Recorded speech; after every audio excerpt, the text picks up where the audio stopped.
Bom, pessoal, aqui quem está falando é o Douglas. A gente vai dar sequência à aula da semana passada que a gente não conseguiu concluir, tá certo?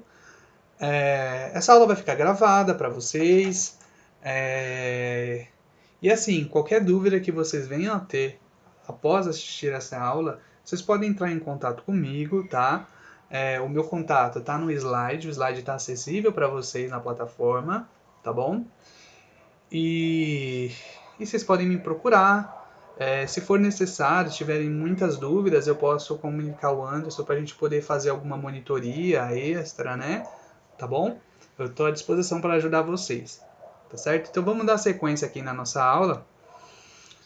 A gente parou aqui, tá? Nessa parte aqui de acelerômetro, tá? Então o que vem a ser isso? Vamos dar uma olhadinha aqui no exercício, tá? Lembrando aí, são aplicações das leis de Newton, né? Então vamos lá. Então, começando aqui pelo exercício, vamos ver. O exercício da UEL, Universidade Estadual de Londrina.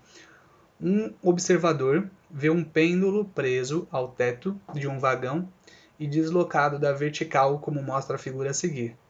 Sabendo que o vagão se desloca em trajetória retilínea, ele pode estar se movimentando de... Aí a gente vê a figura, né? O vagão aqui ele está deslocado para a esquerda, né? Vê aqui a gente tem uma reta aqui perpendicular em relação ao teto, né? E aí a pergunta diz o seguinte, né? Ele está se movendo, né? Ele pode estar se movendo de A para B com velocidade constante, de B para A com velocidade constante, de A para B com sua velocidade diminuindo, de B para A com sua velocidade aumentando, ou de B para A com sua velocidade diminuindo. Então, como que vai ficar aqui? Como que a gente vai determinar aqui como que tá esse... Por que esse pêndulo está fazendo esse movimento, né? Então, vamos verificar quais são as forças que estão atuando sobre esse pêndulo, né? Primeiro, vamos verificar quais são as forças. Então, aqui a gente tem a representação do pêndulo, tá? E aí, o que acontece? Esse pêndulo ele vai sofrer a ação da força gravitacional no planeta Terra, que é chamada de força-peso, certo? Como ele não está em contato nenhum com a superfície, né? Ele está suspenso sobre um fio, então a gente não vai fazer a mesma coisa que a gente fez nos exercícios anteriores, que a gente anulava o peso com a normal, tá? Ele está suspenso, então a gente não pode desprezar o peso, tá ok? Então ele vai ter a força-peso e além disso ele tem uma força de interação ali com esse fio que está sustentando ele sobre o ar. Essa força que está impulsionando esse pêndulo, né, é chamada de força de tração, né? Então a gente tem aqui a força-peso, certo? Força de atração gravitacional e a gente tem a força de tração, certo? Quando a gente quer saber a resultante das forças sobre o objeto, a gente vai ter que fazer o quê? Vai fazer a soma dos vetores. A soma de todas as forças de interação aqui, todas as forças sobre o pêndulo é a força resultante, né? Então, aqui eu vou traçar, antes de mais nada, eu vou traçar aqui umas linhas, né? Tracei essas linhas aí para a gente poder se orientar, tá? Veja que eu peguei a origem do vetor de tração como referência para marcar essa linha vertical, tá? E eu peguei o mesmo ponto aqui da origem do vetor tração para traçar uma horizontal aqui, formando um ângulo de 90 graus, tá? E vou fazer isso porque eu vou fazer uma decomposição de vetores. Para eu poder fazer a soma, né? Para eu poder fazer a soma dos vetores, eu vou fazer uma decomposição, tá? E aqui também na origem do pêndulo, onde o pêndulo está se inserindo no teto do vagão, eu também tracei uma perpendicular, tá? E aí a gente tem esse retângulo aqui, certo? Então, o que a gente vai ter que fazer a partir daqui? A gente vai fazer, olha, ali tem um ângulo, certo? É o ângulo de inclinação do vetor, né? Do vetor tração ali em relação à origem, né? Em relação, perdão, à normal, que é essa reta perpendicular, né? Então a gente está aqui, esse beta, que é o ângulo de inclinação do fio, certo? E aí a gente vai traçar, ó, veja, pela matemática a gente sabe que duas retas paralelas cortadas por uma transversal, os ângulos aqui, eles são congruentes, eles têm o mesmo valor numérico. Para quem já viu isso na matemática, é a regra do Z, só que o Z aqui está invertido, né? Se a gente for traçar aqui, ó, tem um Z, ó, um paralelo, transversal, paralelo. Esses ângulos, portanto, eles são chamados de ângulos alternos internos. Isso você vê lá na matemática, na geometria. Tá? Então, se esse aqui tem um ângulo beta, que é o ângulo de inclinação, esse ângulo aqui também é beta, é o mesmo valor. Certo? E aí a gente vai traçar aqui um vetor chamado de TY e o outro vetor chamado de TX. Veja que o TY, você pega aqui esse ponto aqui, ó, e a gente projeta o vetor T para cá, em cima dessa linha perpendicular aqui em relação ao teto. Tá? E daqui a gente projeta para baixo, né? Projeta aqui na horizontal o vetor Tx, e aí, portanto, a gente tem aqui agora, né, o Tx apontado para cá, tá bom? E aí o que vai acontecer, gente? Acontece o seguinte, durante o momento que a gente está observando aqui no exercício, é dessa forma que o pêndulo ele está orientado, tá? Então, o que vai acontecer aqui? Nesse momento, o pêndulo ele está se movimentando junto com o vagão, certo? Junto com o vagão do trem, e ele não se orienta nem na vertical. Ele nem vai nem subir nem descer. Ele vai manter essa mesma altitude, no entanto, ele vai se deslocar horizontalmente junto com o vagão. Se ele está se deslocando horizontalmente junto com o vagão, é porque as forças na verticais elas estão se anulando. Consequentemente, o que eu posso dizer? Eu posso dizer que essa fração aqui do t, que é chamada de ty, ela vai se anular com o peso, certo? Então, antes de mais nada ali, o que eu posso dizer é isso, né? Que o ty ele vai se anular com o peso. Tá, mas quanto que vale ty? Ty, como eu falei, é uma fração do t. A gente está fazendo uma decomposição do vetor tração.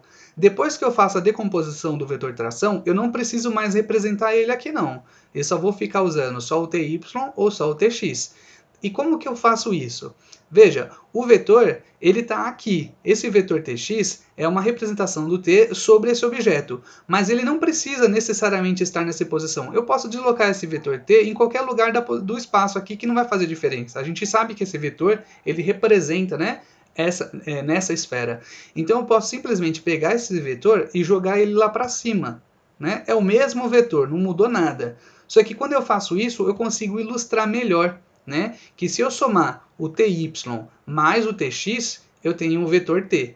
Então, ao invés de fazer a soma dos vetores ty mais tx dar o vetor tração, eu estou fazendo um processo contrário. Eu estou pegando tração e estou desmembrando ele em ty e tx.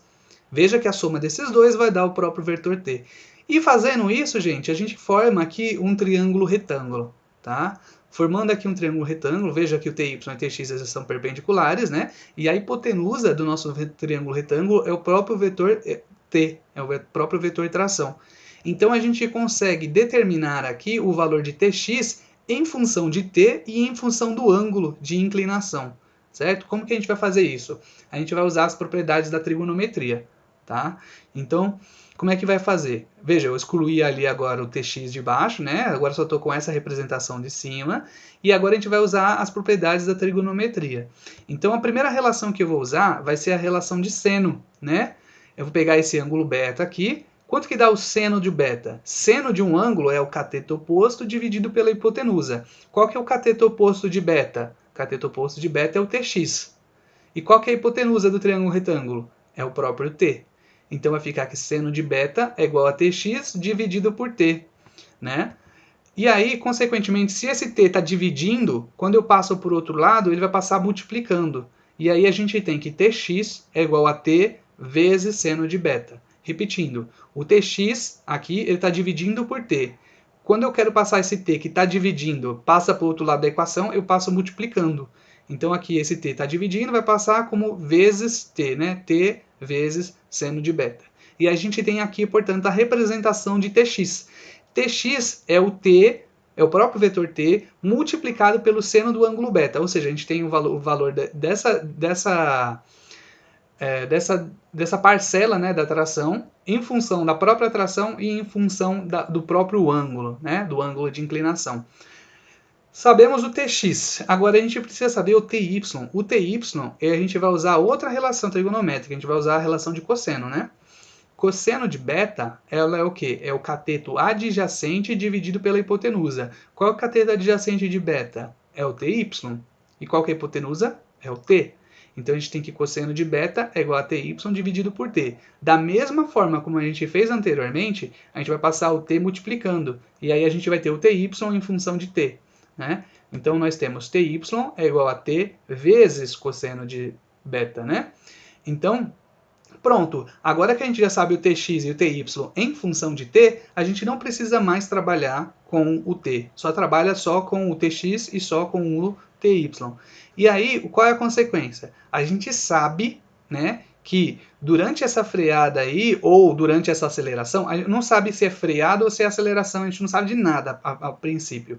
Mas a gente sabe que durante esse movimento, o que acontece? O pêndulo está sobre essa inclinaçãozinha aqui.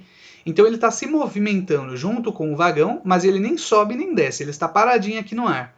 Se ele está paradinho aqui no ar, gente, significa que o Ty ele vai anular com o peso. Se o Ty anula com o peso, só vai sobrar como parcela da força apenas o Tx. Apenas o Tx sobra, né? Esse T a gente ignora, esse Ty cancela com o peso e esse Tx ele passa a ser a nossa resultante. É a única força que sobrou, né? Então, o Tx ele vai se tornar a nossa resultante. E a resultante, a gente sabe que vale massa vezes a aceleração. Então, o Tx, a nossa resultante, vale massa vezes aceleração. Certo? E o Ty, como eu disse, ele é igual ao peso, né? E o peso é massa vezes a gravidade, né? Vezes o g, que é o valor da gravidade. Maravilha, gente? Então, dando sequência aqui, olha o que eu representei. O que eu estou fazendo aqui, gente? Eu estou pegando esta equação de cima, Tx é igual a ma, e a outra equação de baixo, Ty é igual a mg, e eu estou dividindo essa equação por esta. Eu estou dividindo R sobre P, resultante dividido por P. Por que eu estou dividindo? Porque, veja, aqui aparece massa vezes aceleração e aqui aparece massa vezes gravidade. Se eu faço uma razão entre elas, ou seja, se eu faço uma divisão entre elas, eu consigo encontrar uma relação de Tx com Ty, porque esse m aqui vai cortar, ele vai ficar independente. Tá? Então, quando eu faço essa relação com essa, divido Tx por Ty, vai ficar Tx dividido por Ty é igual, né, a Ma dividido por mg. E aí a massa corta com a massa, vai ficar só A dividido por G. Né? Então, Tx dividido por Ty é igual a A dividido por G. E aí, no final, a gente tem o quê? A gente vai fazer uma relação aqui. Veja o que a gente está fazendo aqui agora. A gente está fazendo a divisão de seno por cosseno, né? Seno dividido por cosseno. Quanto que dá seno dividido por cosseno? Se a gente pegar aqui o seno e dividir pelo cosseno, né? Isso dividido por isso, a gente chega em que tipo de relação? Tx dividido por t e Ty dividido por t. Tx dividido por t e Ty dividido por t, esses t's vão sumir. Né? E aí a gente tem que a relação de seno de beta sobre cosseno de beta é a mesma coisa que Tx dividido por Ty. E o que é Tx dividido por Ty? Tx dividido por Ty é igual a A sobre G. Então a gente chega nessa relação, que o seno de beta sobre o cosseno de beta é igual a A dividido por G. Né? Mais uma vez, eu vou repetir. Olha o seno de beta aqui, que é Tx dividido por T. E olha o cosseno de beta, que é Ty dividido por T. Quando eu faço seno dividido por cosseno, eu vou ter Tx dividido por T, dividindo Ty dividido por T. E esse T aqui, a tração, ele vai cortar em cima e embaixo. E a gente só vai ficar com Tx dividido por Ty. Tá? Só que a gente acabou de ver que Tx dividido por Ty é a mesma coisa que A sobre G. Então a gente chega nessa relação que seno de beta sobre cosseno de beta é igual a A sobre G. E aí, para finalizar, né, veja, seno dividido por cosseno, a gente sabe que seno dividido por cosseno, ela é o quê? É a relação de tangente, né? É uma relação de tangente. E aí, vai ficar que tangente de beta é a mesma coisa que A dividido por G. Essa relação seno sobre cosseno da tangente, ela vem lá da trigonometria, vem lá da matemática, né? Então, tangente de beta é a mesma coisa que A dividido por G. E aí, vai ficar que A dividido por G é igual a tangente. Quando a gente passa a tangente que está dividindo, passa para o outro lado multiplicando, a gente tem que a aceleração do corpo é igual a gravidade vezes a tangente do ângulo beta. Isso aqui é uma fórmula, tá, gente? A gente está fazendo a definição da fórmula, tudo bem? É uma definição da fórmula. Então, para toda vez que a gente estiver utilizando um acelerômetro, ou seja, um pêndulo sobre um vagão, sobre um ônibus, sobre um carro, independente do que seja, a aceleração do corpo, a aceleração do carro, a aceleração do trem, a aceleração do vagão aí como um todo, essa aceleração vai ser exatamente o valor da gravidade do local, do planeta, certo? Vezes a tangente do ângulo que se formou, tá? Veja só que a inclinação, ela não depende da massa do pêndulo. Vamos supor, se eu vou pegar uma bolinha de gude, eu coloco uma melancia, ou uma bolinha de gude ou uma melancia. Será que a melancia ela vai se deslocar mais ou ela vai se deslocar menos do que a bolinha de gude? Parece, né? Parece ser meio que intuitivo que a bolinha de gude vai se mover mais, né? Parece ser mais intuitivo porque ela pesa menos, né? Mas no final não é bem assim que funciona. Por quê? Porque o ângulo que vai se formar aqui, ele depende do quê? Ele depende da aceleração do vagão e da gravidade, tá? Não depende da massa do pêndulo. A massa do pêndulo acaba sendo cortada. Então a aceleração do vagão, ela vai ser determinada pela gravidade e pela tangente do ângulo beta. Porque o ângulo em si, o ângulo que é formado, só vai depender da gravidade e da aceleração do vagão. Não depende da massa do pêndulo propriamente dito, tá, gente? Isso pode aparecer em questão de prova, tá? A gente fez tudo isso, mas até agora a gente não respondeu a questão, né? A gente só aqui chegou nesta formulinha aqui para a gente entender que esse pêndulo, para determinar a aceleração do vagão, o pêndulo a gente consegue definir o pêndulo só sabendo o ângulo de inclinação que foi formado, né? Sabendo isso, vamos entender agora a questão. Para onde que a resultante está apontando? A resultante ela está apontando para cá, ó, é o vetor tx.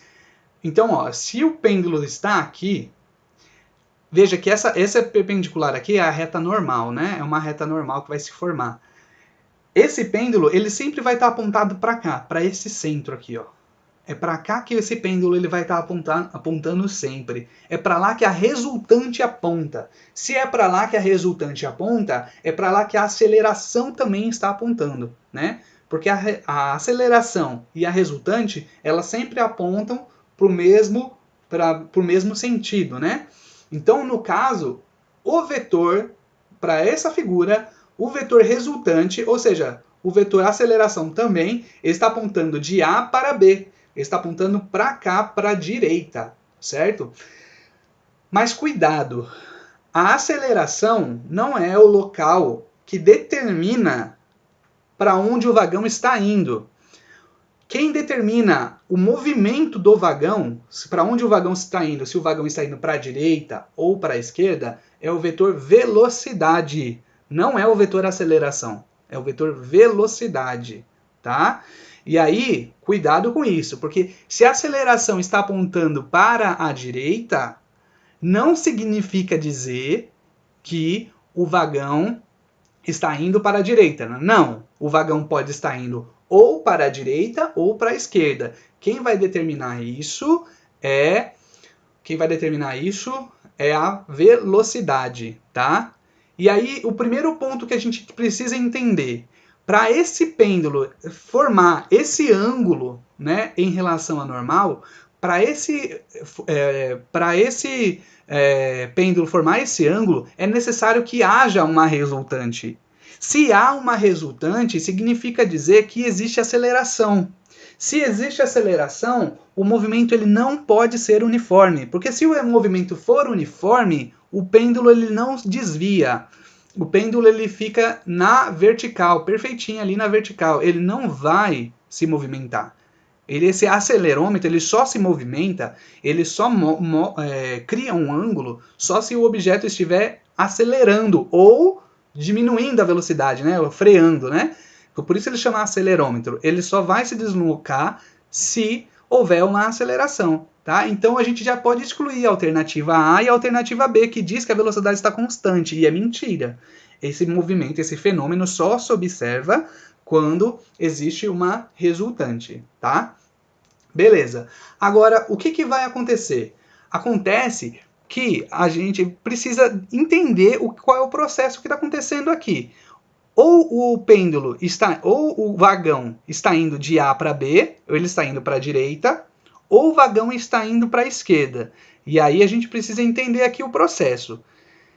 Se o vagão está indo de A para B, se ele está indo para a direita, né? Se ele está indo para a direita, veja que a velocidade está para a direita e a resultante, a aceleração, também está para a direita. Quando a gente tem aceleração, e a gente tem velocidade no mesmo sentido, a gente está diante de um movimento acelerado, né? Quando a velocidade e a aceleração estão no mesmo sentido, nós estamos diante de um movimento acelerado. Isso significa dizer que a velocidade está aumentando, tá? E aí é natural que, se a velocidade está para a direita, o pêndulo vá para a esquerda. Por que ele vai para a esquerda? Porque a tendência aqui é pela primeira lei de Newton, é a tendência da inércia. Se o pêndulo estava parado, a tendência dele é continuar parado. Né? Então, se o vagão está indo para a direita, a tendência do pêndulo é, entre aspas, ir para a esquerda. Na verdade, ele não está indo para a esquerda, né? O movimento aqui é relativo. A tendência dele é continuar parado. E aí, para quem está de fora, tem essa impressão de que ele está sendo jogado para a esquerda, mas não, de fato não está. Ok? É só a primeira lei de Newton, aí aqui é o princípio da inércia, né? Então, pronto. Se o vagão estiver indo de A para B, né? Se ele estiver indo para a direita, então, obrigatoriamente, ele vai ser um movimento acelerado. Ele vai estar aumentando a velocidade. Tá? Agora, ele pode estar indo de B para A? Pode. Só que aí o que vai acontecer se ele estiver indo de B para A? A velocidade está para a esquerda, mas a resultante não muda. A resultante continua para a direita, continua aqui para o centro, né? Na direção da normal. E aí, neste caso, a gente tem uma velocidade para a esquerda e uma resultante para a direita. A gente tem velocidade e aceleração em sentidos contrários. E aí, neste caso, a gente teria um movimento do tipo retardado, né?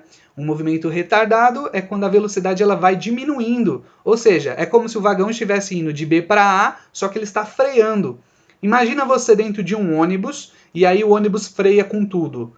Você tem a impressão que você está sendo arremessado para frente do ônibus, não é?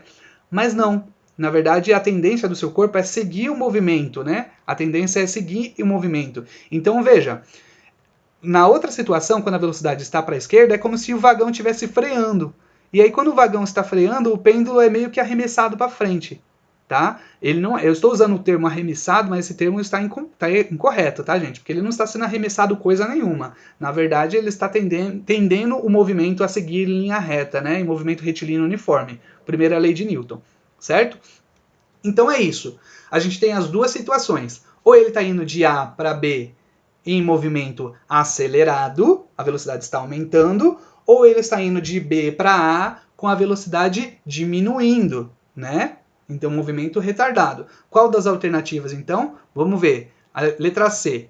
Ele está indo de A para B com velocidade diminuindo? Não. É de A para B com velocidade aumentando.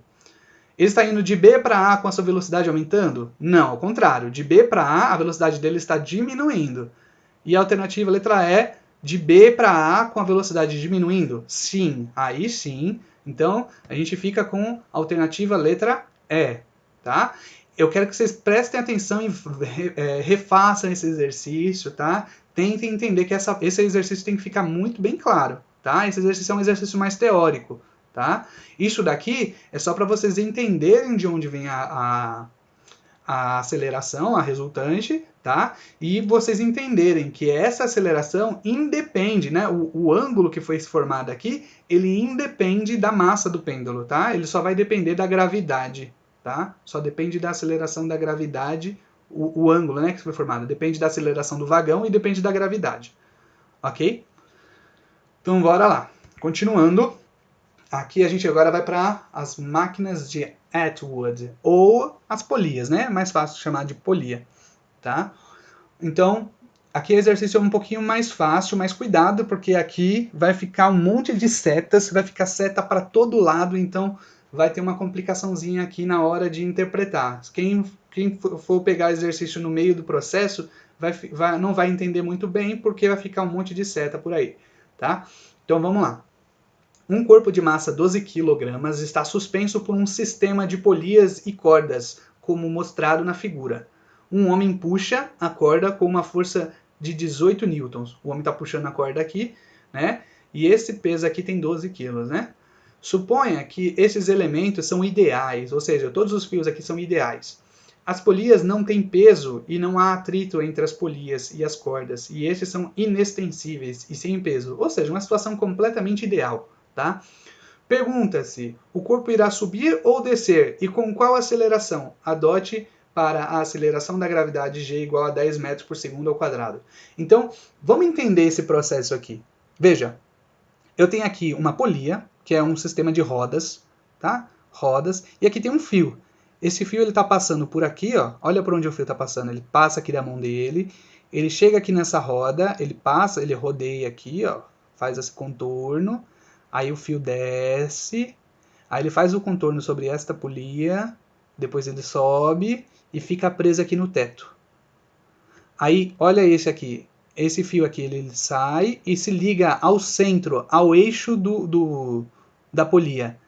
Então esse fio está ligado bem aqui no centro dela, bem no eixo. Essa polia ela não vai se mexer, ela vai ficar fixa, ela não vai se mover aqui. Agora, olha onde o centro dessa polia está ligado. O centro está ligado aqui, ó. Olha ele, está descendo, faz o contorno nessa polia de baixo e sobe. Quando esse rapaz puxar esse fio vai ser puxado, né? E essa polia ela vai subir. Essa polia aqui, a tendência dela é subir, porque esse fio está se esticando, né? Esse fio está se esticando, mas veja que essa aqui ela não vai se mover, porque o centro dela está ligado no teto, né? Então ela não vai se mover nunca. Agora essa aqui se move, porque o centro dela está ligado, ó, aqui numa outra polia e se estende até o teto, tá vendo? Ele não está ligado direto no teto, tá? Então essa aqui a gente chama de polias móveis. Essa aqui é uma polia móvel, essa aqui é uma polia móvel, porque quando essa polia subir, ela vai esticar esse fio e vai subir essa polia aqui junto, tá? E aqui a mesma coisa, o fio sai do eixo da polia, faz esse contorno e se prende ao teto. E aqui no eixo dessa polia A tem o peso, né? Então, para que serve essa máquina de Atwood? Né? Para que está servindo isso? Então, imagina o seguinte, esse sujeitinho aqui, essa pessoa, ela está fazendo uma força, ela está aplicando uma força de 18 newtons para erguer este peso. Só que para pensar.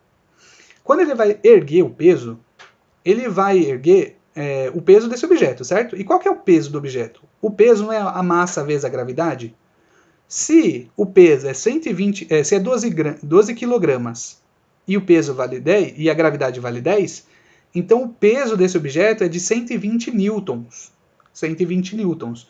Só que veja o que está acontecendo. Ele está aplicando uma força de 18. Quer dizer, o peso é de 120, ele está aplicando 18. Assim, a princípio não ia conseguir subir nunca, né? Porque se o negócio pesa 120 e ele tá aplicando uma força de 18, não tem como subir, correto?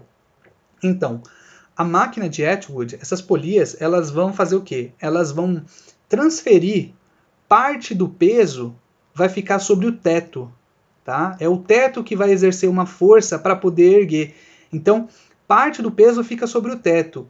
Quando chegar aqui, a força que essa pessoa vai aplicar, essa pessoa vai aplicar apenas uma parcela do peso. Quer dizer, essa máquina de Atwood, ela fraciona a força. Ela distribui o peso desse objeto sobre a mão desse sujeito e sobre esses pontos de interligação com o teto. Tá? Então ela facilita. A pessoa consegue erguer pesos muito acima da sua capacidade com uma força menor, né? Ela não precisa necessariamente exercer 120 newtons para erguer esse objeto. Ela pode exercer uma força menor. Agora a questão é, eu quero saber, se com esse 18 newtons ele consegue erguer esse objeto ou não consegue? Então, vamos supor, aí a gente precisa começar a fazer a representação das forças, tá? E é aqui agora que eu quero que vocês prestem atenção, tá? Muita atenção aqui. Então, como eu tinha dito, aqui tem o peso, né? O peso do objeto, e aí ele está ligado sobre um fio, né? Um fio ideal, um fio inextensível, sem massa, né? Então, quando ele está ligado sobre um fio, existe uma força, né? Que é a força de tração, que é o que a gente já conhece. E no caso, essa tração aí, ela vai estar representada aqui, certo? Aqui, veja, tem a tração T1, né? A tração T1 para cima é a tração aqui que o fio exerce sobre o objeto, né? Só que essa tração ela se estende durante todo o fio. E quando chega aqui na polia, existe uma tração que puxa para baixo, né? Essa mesma tração que está mantendo esse bloco suspenso para cima, essa tração na polia ela faz o efeito inverso. Ela faz o efeito de puxar a tração, puxar a polia para baixo, né? Certo? Então, a força as forças, né, no bloco azul é a força de tração T1 e o peso. Aqui, essa outra tração T1 é as forças sobre a polia A. Tá? Então existe essa tração que está puxando o bloco a polia para baixo, a polia A para baixo, mas em compensação a gente tem dois fios puxando na verdade não são dois fios, são um fio só, mas esse mesmo fio ele está fazendo duas forças diferentes, tá? Uma força nesse sentido e uma força que está sendo distribuída lá para o teto, né? Mas veja, é sempre o mesmo fio. Então, se é o mesmo fio, a extensão da força que é aplicada durante toda a sua extensão, tá? Então, existe uma força de tração para cá, nesse sentido, e existe uma outra força de tração para cá, nesse sentido, que na verdade é a mesma força, porque ela está sobre o mesmo fio, né? Então, a gente representa aqui como tração T2, uma tração T2 no sentido de para cima, né, dos dois lados do fio. E é isso que vocês precisam entender a princípio, porque isso vai se repetir ao longo de todo o processo. Essa tração T2 mais à direita, ela vai exercer uma força aqui no teto. Já essa tração T2 que continua e se liga na polia B, vai puxar essa polia B para baixo, né? Que é o mesmo fio, então ela vai puxar essa polia B para baixo. Então é o que a gente tem aqui. Veja, o mesmo T2 que está puxando o A para cima, puxa o B para baixo. E aí a gente tem um outro fio ligado aqui na polia, né, que sai da polia C, faz esse contorno na polia B e distribui o peso lá para o teto, né? Então a gente vai chamar esse vetor agora de vetor T3, né? Tração T3. Uma parcela para a esquerda e uma parcela para a direita, seguindo o mesmo princípio. Então esse T3 mais a esquerda vai puxar a polia C para baixo, né? Puxa a polia C para baixo. E aí a gente tem outros fios ali da polia C que estão ligados lá para cima, a gente vai chamar de T4. Aí pronto, esse T4 vai vir aqui e vai se ligar no teto. Já esse outro T4, veja, ele vem, ele faz esse contorno aqui na polia e vai se estender na mão da pessoa que vai puxar. Ou seja, como se trata do mesmo fio, a força F que essa pessoa vai aplicar é exatamente a força T4, porque é a força que vai se estender ao longo de todo o fio, tá? Então a força T4 é a mesma força que esta pessoa aplica, tá? Aqui existe uma outra força, mas não precisa nem representar ela, né? A gente tem o T4 aqui para baixo, T4 aqui para baixo, como eu disse, né? Veja que agora o processo se inverteu em relação à polia A, B e C, né? Agora está invertida. O T4 puxa essa polia para baixo, puxa essa polia para baixo, e esse T4 é o mesmo valor da força F, né? E tem o T5 que vai se ligar ali ao teto, mas esse T5 aí é uma força que fica restrita ao teto, não tem nada a ver com esta pessoa que está puxando, tá? Beleza. Agora que a gente fez, que está esse emaranhado de setas, a gente precisa compreender aqui como que está se envolvendo o processo, tá? Precisa entender. Então, vamos imaginar, tá? A princípio a gente vai imaginar que esse daí estivesse em equilíbrio, que ele está parado, tá? Imaginemos que ele esteja parado. O que isso acontece, né? Então, veja, o bloco, quais são as forças que a gente tem no bloco? A gente tem o peso e temos a tração. Veja que eu coloquei aqui a resultante é P menos T1.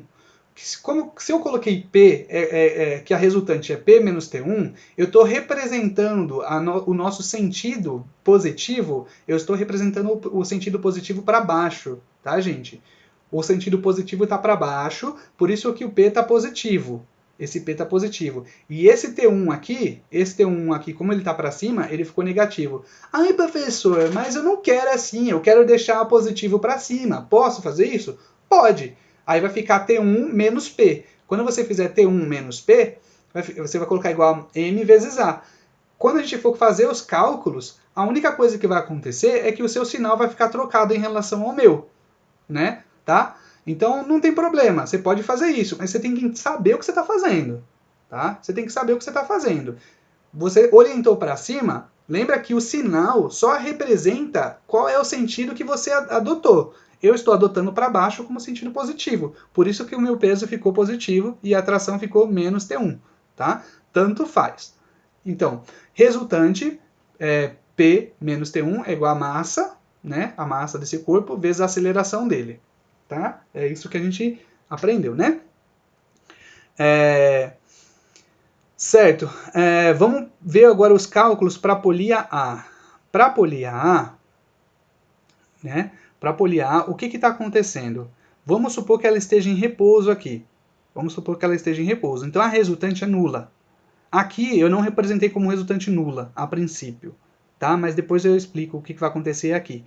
Aqui a gente está supondo que a resultante seja nula. Tá? Então, se a resultante é nula, a soma dos vetores tem que ser positiva. Ou seja, tem que dar zero, perdão. Então, tudo que está para cima é igual a tudo que está para baixo. Consequentemente, a gente tem que T1 é igual a 2T2. Porque a gente não tem duas trações aqui? Essa tração aqui e essa tração? Então, a gente representa que T1 é igual a 2T2. Tá? Beleza. E para a polia B? Para a polia B é o mesmo processo, né? Para a polia B, a gente tem que T2, o que está para baixo, é igual a tudo que está para cima. T2 é igual a 2T3. Fazendo isso, a resultante sobre esse vetor é nula, né? Então, T2 é igual a 2T3. Vem aqui para a polia C, mesmo processo, né? Para a polia C, eu vou ter que T3 é igual a 2T4. Pronto. Eu não vou fazer da polia D, porque a polia D ela é diferente. Já eu explico. Já eu explico melhor por que eu não vou fazer dela, tá? Mas grava bem isso. Estou usando essas três polias aqui, tá? E ficou dessa forma a expressão. E aí, da mesma forma como a gente fazia com os outros exercícios, que a gente tinha uma equação resultante, a gente pode fazer uma resultante aqui dessas três polias, tá? A gente pode fazer uma operação entre elas. Mas, para fazer uma operação entre elas, a gente precisa fazer com que elas se igualem, né?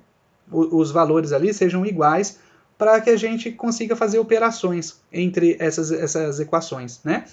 Então, veja, a primeira expressão eu não vou alterar. Eu vou manter ela do mesmo jeito. Tá vendo? Mantive, ó, copiei daqui para cá, tá tudo igual. Tá? Agora, o que eu vou fazer aqui? Veja que aqui aparece 2T2, né? 2T2. E aqui aparece só T2, né? Para eu poder fazer uma operação aqui interessante, que seja interessante para nós aqui, seria interessante eu pegar essa equação aqui inteirinha e multiplicar ela inteira por 2. Porque aí o 2T2 apareceria aqui, ó, né? E aí ficaria exatamente igual. Eu posso fazer isso? Posso. Vou pegar essa expressão inteirinha e vou multiplicar por 2. Então a gente fica aqui onde era só T2, vai ficar 2T2. E aqui onde era 2T3, como eu estou multiplicando tudo por 2, né? Então vai ficar 2 vezes 2, vai ficar 4. 4T3. Tá? E aqui, ó, agora ficou 4T3. E no de baixo eu só tenho T3. Né? Então, pelo mesmo raciocínio, o que eu vou fazer? Eu vou simplesmente multiplicar essa expressão inteirinha por 4. Para ficar com 4T3 também. Tá? Então, vem aqui, vai ficar 4T3. E o 2 eu multipliquei por 4, né? 2 vezes 4 dá 8. Vai ficar 8T4. Tá? Beleza, agora fazendo isso eu posso fazer uma operação de soma entre as operações. E lembra que quando eu fazia a operação de soma, era obrigatório que um tivesse sinal positivo e o outro sinal negativo, correto? Eu fazia isso lá nas outras expressões. Aqui não precisa, porque elas estão de lados contrários, né? Então se elas estão de lados contrários da equação, na hora de somar eu posso ir cortando elas, tá? se elas estiverem do mesmo lado da equação, elas obrigatoriamente precisam estar com sinais trocados. Né? Se eu passar esse 2t2 para o lado de cá, ele fica menos, né? Fica negativo. E aí quando a gente soma, ele desaparece. Só que como ele está do lado contrário da operação, a gente pode deixar todos positivos. Tá? E aí quando a gente soma tudo, esse 2t2 corta com esse 2t2, esse 4t3 corta com esse 4t3, do lado esquerdo só sobrou o t1, e do lado direito sobrou o 8t4. E aí a gente chega, portanto, que t1 é igual a 8t4. Olha só que interessante. Olha só que interessante. Se t1 é igual a 8t4, veja que a força F, gente, a força F que essa pessoa aqui está aplicando é exatamente a força T4, né? Ela é exatamente a força T4. A gente sabe que F é igual a T4. E a gente sabe que T1 é igual a 8T4, né?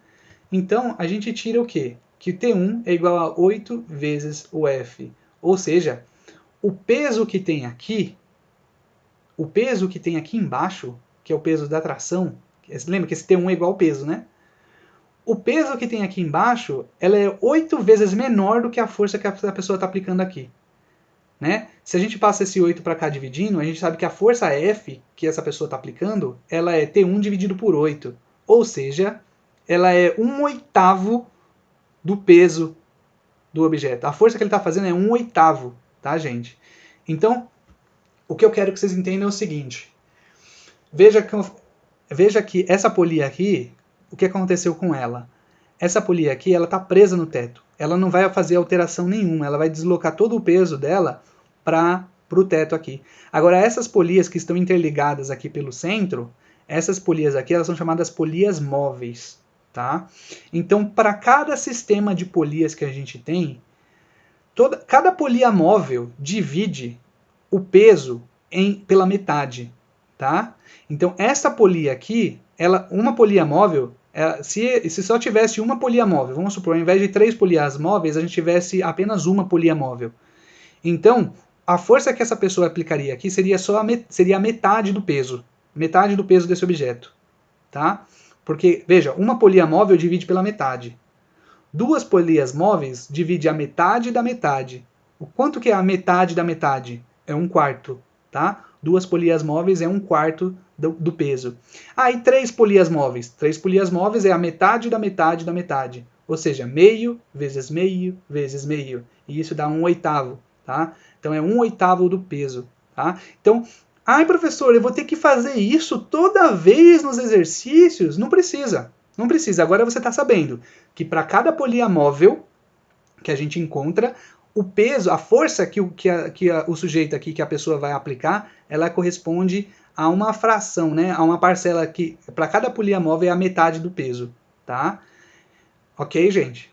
Então é isso. T1 é igual a 8F. E aí, como é que vai ficar? O T1 não é igual a 8F, e a força F que o sujeito aí aplicou não é igual a 18 newtons, que nem está no exercício, está dizendo no exercício.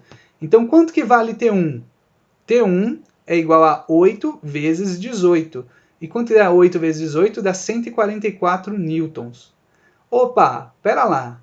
O T1, aplicando 18 newtons, o T1 vai se tornar 144 newtons. Vamos voltar para cá? Olha aqui. T1, quando ele aplicou aquela força de 18 newtons, aqui vai ser uma força de 144 newtons para cima. Mas o peso está quanto? Quanto que vale o peso? O peso não é 12 vezes 10? O peso não é 120? Então tem uma força de 144 para cima e um peso para baixo de 120 newtons. A resultante vai estar para onde? A resultante vai estar para cima, né? 144 para cima com 120 para baixo, a resultante vai estar para cima. Então, veja, aqui no bloco a gente tem o peso, que é 120, menos 144, que é o T1, vai ficar 12 vezes a aceleração, né? Então, que a gente voltou lá para a equação inicial, que é essa equação aqui, né?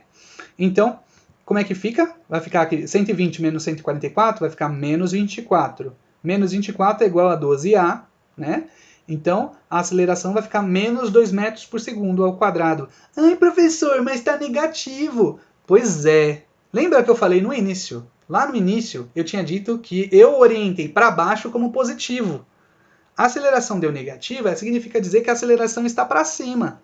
Tá? Significa dizer que o objeto está subindo. Ai, professor, mas você disse que é a velocidade que determina. Pois é, mas o objeto aqui não estava parado, ele não estava em movimento, ele estava em repouso, né? Então, no momento que eu puxei, exerceu uma resultante para cima. E aí ele sai do repouso, ele começa a subir, tá? Ele vai ganhar uma velocidade para cima, né? A velocidade dele inicialmente era zero, porque ele estava em repouso. Certo? Tudo bem, gente? Então, a pergunta dele pergunta-se, o corpo irá subir ou descer? Como a gente viu, a resultante vai estar para cima, então ele vai começar a subir. Né? O peso não vai ganhar da força do homem, não. Ele vai subir. E ele vai subir com qual aceleração? Ele vai subir com uma aceleração que, em módulo, é de 2 metros por segundo ao quadrado. Em módulo, tá? Veja que eu estou colocando o valor da aceleração em módulo. 2 metros por segundo ao quadrado, tá? O sinal negativo só determina o sentido da orientação que eu adotei no início do exercício. Beleza? Então, recapitulando, são polias. Cada polia ela vai dividir a força pela metade. Cada polia móvel divide a força pela metade. Então, se eu tenho 3 polias móveis, eu vou dividir a metade da metade da metade. Então, meio vezes meio vezes meio, eu tenho 1/8, tá? 1/8 da força, tá? Ok? Maravilha, gente? Então é isso, vamos dar sequência. Então aqui eu marquei, o bloco sobe, né? Beleza, agora vamos fazer um exercício que é um problema de elevador, também muito comum nas provas aí nos vestibulares. Certo, em um elevador há um homem de massa igual a 95 quilogramas, sobre uma balança graduada em newtons. Em um instante, o elevador começa a subir com a aceleração de 0,5 metros por segundo ao quadrado. Determina a diferença percentual aproximada entre a marcação do peso do homem no elevador em repouso e em movimento. Então, gente, vamos pensar aqui. Aí ele falou ali, adote a gravidade igual a 10 metros por segundo ao quadrado. Certo. Então a pessoa subiu numa balança. Né? Quando ela sobe na balança, quais são as forças? Ela tem o peso, certo? O peso dela, que é a força gravitacional, certo? Aí ele está em contato com o chão. No caso, ele está em contato com a balança. Então, ele vai impulsionar a balança para baixo. E a balança reage, a balança que está reagindo, reage e emite uma força para cima, que é a força normal. Só que, veja, essa normal, ela é uma força de ação e reação do corpo com a balança, tá? Então, o que esse homem está transmitindo para a balança é a normal. O que a balança vai captar é a normal. Ela não capta o peso, ela capta a normal. Então, se o sujeito está em cima de uma balança e a balança está dentro do elevador e o elevador está parado, então o elevador está em repouso, né? Então o peso e a normal se anulam, né? Então esse homem aqui ele fica em repouso, certo? E a balança vai indicar para a gente a normal. E nesse caso, a normal é igual ao peso. Então, sabendo a normal, eu sei o peso também. Maravilha? Só que não é bem isso que vai acontecer, né? No final das contas, não é isso que vai acontecer. No final das contas, a gente tem que o elevador começa a subir, né? Com uma aceleração de 0,5 metros por segundo ao quadrado. E aí, quais são as forças que vão atuar sobre o sujeito? As mesmas forças, a normal e o peso. Só que dessa vez, ele não está em repouso. Ele está em movimento junto com o elevador. Ele está subindo junto com o elevador com uma aceleração de 0,5 metros por segundo ao quadrado. Certo? O homem, em cima da balança, ele não está em repouso. Ele está em movimento. Né? Ele está em repouso em relação à balança. Mas, como o elevador está subindo, ele está subindo também em relação ao planeta Terra como um todo. Né? Ok. Então, como é que vai ficar a equação aqui? Veja, eu marquei aqui antes de mais nada, eu marquei o peso, né? Como o peso é igual ao normal, o peso vai ser 95 vezes 10, né? Vezes a gravidade. A gente tem que o peso real dele, né? O peso real dele vai ser de 950 newtons, tá? Só que aí, montando a equação da resultante sobre o homem, né? A gente está marcando aqui que normal menos peso é igual a massa vezes gravidade. Repara que eu estou orientando o sentido positivo para cima, tá? No sentido para cima foi representado como positivo. Então eu estou normal menos o peso. O peso aqui tem um caráter negativo aí para nós, tá? E a normal para cima ficou positiva, ok? Isso aí é igual a massa vezes a aceleração. É a equação da segunda lei de Newton, que a gente já está cansado de ver. Como é que vai ficar então? A normal, a gente não sabe, quando o elevador está subindo, a gente não sabe qual é o valor da normal. Mas o peso independe se o elevador está subindo, se está descendo, se está dando cambalhota, não importa. Lembra que o peso é uma interação do homem aí com o planeta Terra como um todo. É uma força gravitacional. Então ela independe do elevador. Tá? Então o peso continua sendo os 950 newtons. Isso aí é igual a massa, que é 95 quilos, vezes a aceleração, que eu deixei positiva, porque ele falou que ele está subindo. E como eu falei para vocês, eu estou orientando a subida como positivo. Então eu mantive 0,5 positivo aqui, porque a aceleração está para cima, certo? Então, durante a subida, o que vai acontecer? A gente tem que a normal, né, ela vai ser, ó, quanto que dá 95 vezes 0,5? Isso dá 47,5. O menos 950 eu passo para o outro lado da equação, vai como mais 950. Então a gente tem que a normal vai ficar 950 mais 45 ou 47,5. Então a normal ela vai ser indicada 997,5 newtons. Isso é o que vai representar a balança, tá, gente? Isso é o que representa a balança. Veja, a balança ela vai indicar para a gente, como eu falei, vai indicar o valor da normal. Tá? Então, por exemplo, se a balança está indicando que ele tem 95 quilos quando ele está em repouso, né? 95 quilos quando está em repouso, se ele estiver dentro de um elevador e o elevador estiver subindo, a balança vai indicar que ele tem 99,75 quilos. Lembra que aqui está representado em newtons, né? Se a gente quer saber a massa, divide pela 10, que é o valor da gravidade, né? Então essa vírgula é deslocada para cá. Então, subindo o elevador em cima de uma balança, né, com essa aceleração, a balança está indicando que ele tem 99,75 kg. Tá? Mas isso é um peso aparente, é uma força-peso aparente. Os 997,5 newtons é um peso aparente. Esse peso não é real. Tá? É um valor relativo por conta da subida do elevador. Tá? Então existe uma diferença entre o peso real, tá vendo aqui? O peso normal, real, né? E o peso relativo. O peso relativo dele por conta da subida do elevador, certo? E aí ele fala pra gente, determina a diferença percentual aproximada entre a marcação do peso do homem no elevador em repouso e em movimento. Então, veja, o N aí é o peso aparente, a normal é o peso aparente. Então, quanto que vale esse percentual? Quanto vale esse percentual no todo, né? O peso aparente dele, o que apareceu, de novo, foi esses 47,5. Os 950 já estavam presentes, né?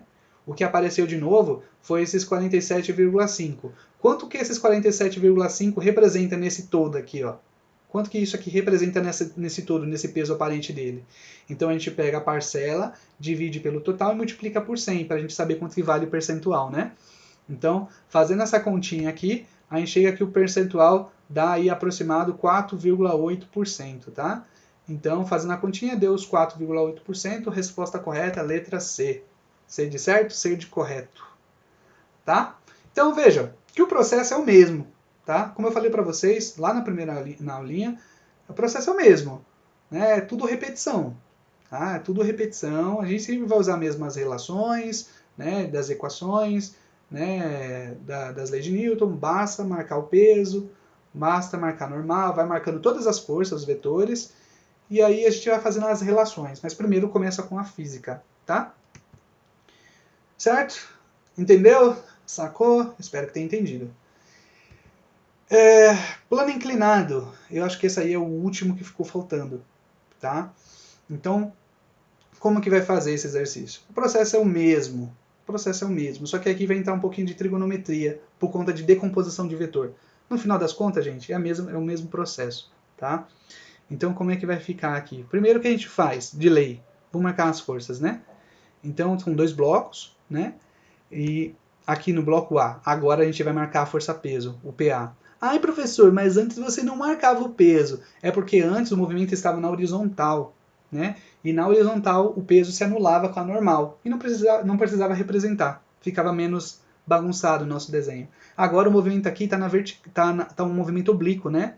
Está inclinado. e aí, por conta disso, a gente precisa representar o peso, tá? Existe o peso, existe a normal. Olha como que está a normal. Agora a normal também está inclinada. Porque a normal é a interação do bloco A com essa superfície, com essa plataforma. Então o bloco A interage com a plataforma nesse sentido, né? Perpendicular a área de contato, né? Essa área de contato aqui ela é perpendicular. Então o A impulsiona esse bloco nesse sentido e o bloco reage empurrando o bloco A no sentido contrário, né? Mesma direção, sentido contrário. Mesma direção, sentido contrário, né? Então a gente tem a normal para cá, certo? E tem um fio, né? Existe um fio aqui que eu não representei ainda, né? Vou representar depois, mas tem a tração, né? Mas vamos ver o P, o B aqui, né? Então o B ele está na vertical, o peso não pode ser desprezado, tem o peso do B, né? E tem a tração. Essa tração que impulsiona o bloco A nesse sentido aí, para cima, no plano, nesse bloco inclinado aí, é a mesma tração que vai impulsionar o bloco B para cima, tá? Aí aqui a gente tem que ver se tem atrito, porque o atrito também é importante, né? Nesse exercício aqui, não há atrito, então as únicas forças que a gente representa são essas. Maravilha? Certo. Aí ele fala para a gente determinar a aceleração dos corpos, né? Então a gente não sabe se esses corpos, se esse bloco A ele está subindo por conta do peso do B que está puxando ele, né? Se ele está subindo ou se ele está descendo. A gente não sabe. A gente precisa determinar aí para nós qual é o nosso sentido positivo, qual é o nosso sentido negativo, tá? Sabendo isso, a gente vai montar as equações do bloco A, do bloco B e resultante, tá? Mas antes, a gente vai fazer uma decomposição de vetor. Tá? Antes disso, a gente vai fazer decomposição de vetor porque tá péssimo trabalhar com esses vetores assim. Eu gosto de trabalhar com vetor que estão todos na mesma direção. Porque para fazer soma de vetor, a gente faz uma operação matemática simples. Né? A gente faz mais, conta de mais, se eles estiverem na mesma direção, e faz conta de menos se eles estiverem em sentidos opostos. Né? Na mesma direção, na mesma direção, mesmo sentido, a gente soma, em sentidos contrários, a gente subtrai. Aqui não. Quando ele está dessa forma, para fazer soma de vetores, eu vou ter que usar geometria. Vou ter que fazer geometria aí, vai dar muito trabalho. Então eu gosto de trabalhar com todos eles na mesma direção. É muito melhor, né? Então, o que eu faço? A tração e a normal, eles já são perpendiculares, né? Ó, tração e normal já estão perpendiculares. Então esse aqui independe desse. Tá? Então eu não preciso mexer nem na tração nem na normal. É melhor mexer no peso aqui. Ó. E aí eu vou ter que fazer a decomposição do peso do A. Eu vou decompor ele de forma que ele fique perpendicular a N. Aliás, perpendicular não. De forma que ele fique paralelo a N, aqui, né? E eu vou decompor de forma que ele fique paralelo a T.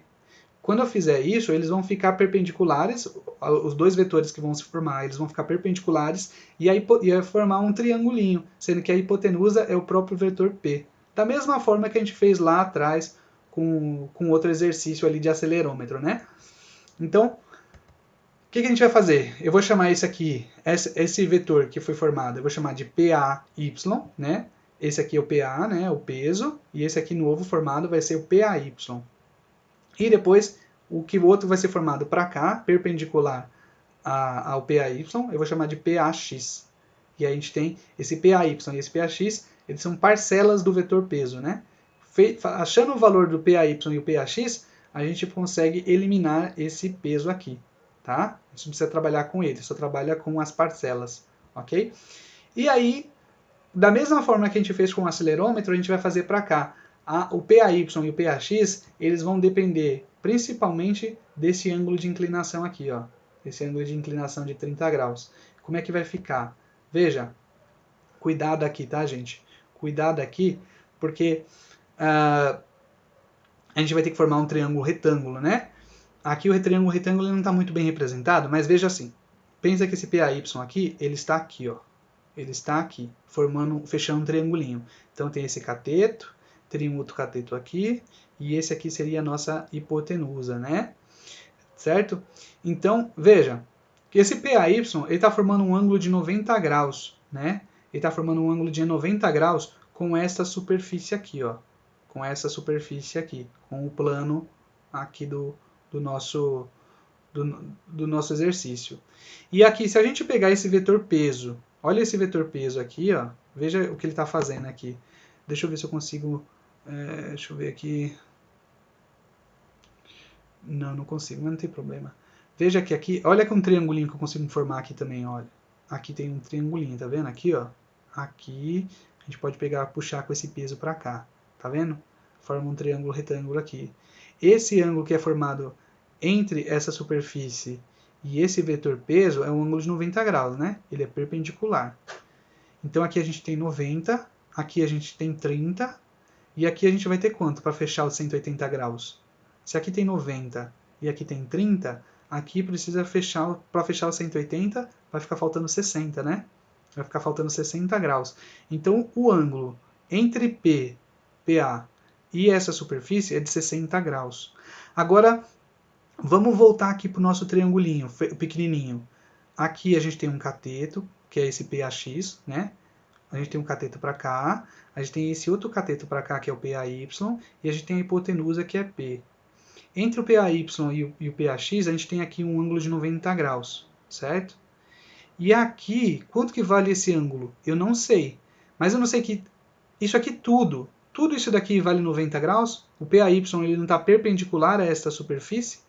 Então, se aqui eu tenho um ângulo de 90 graus e esse ângulo aqui que a gente acabou de ver vale 60, se esse aqui vale 60, é porque esse angulinho interno aqui vale 30, tá?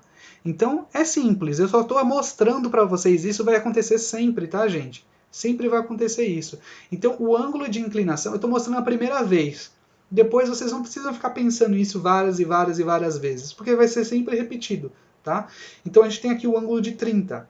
A partir do momento que a gente vem aqui e coloca o PAY aqui, entre o peso e o PAY, esse ângulo aqui interno vai ser exatamente esse ângulo aqui, o ângulo de inclinação, tá? Então, esse ângulo aqui vai formar 30 graus, tá? Então, qual é o cateto oposto?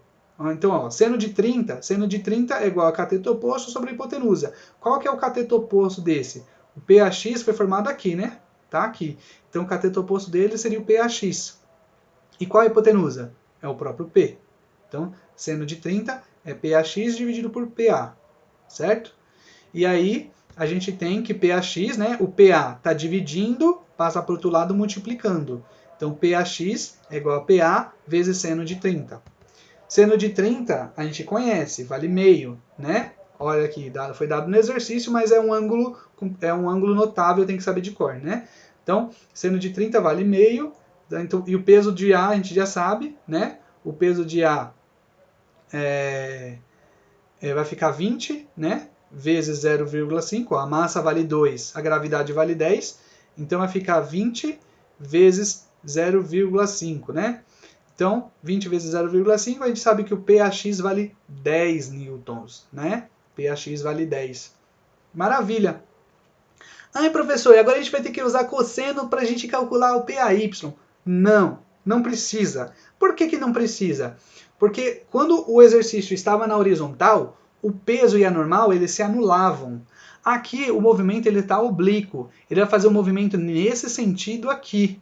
Significa que tudo que está perpendicular a ele vai se anular.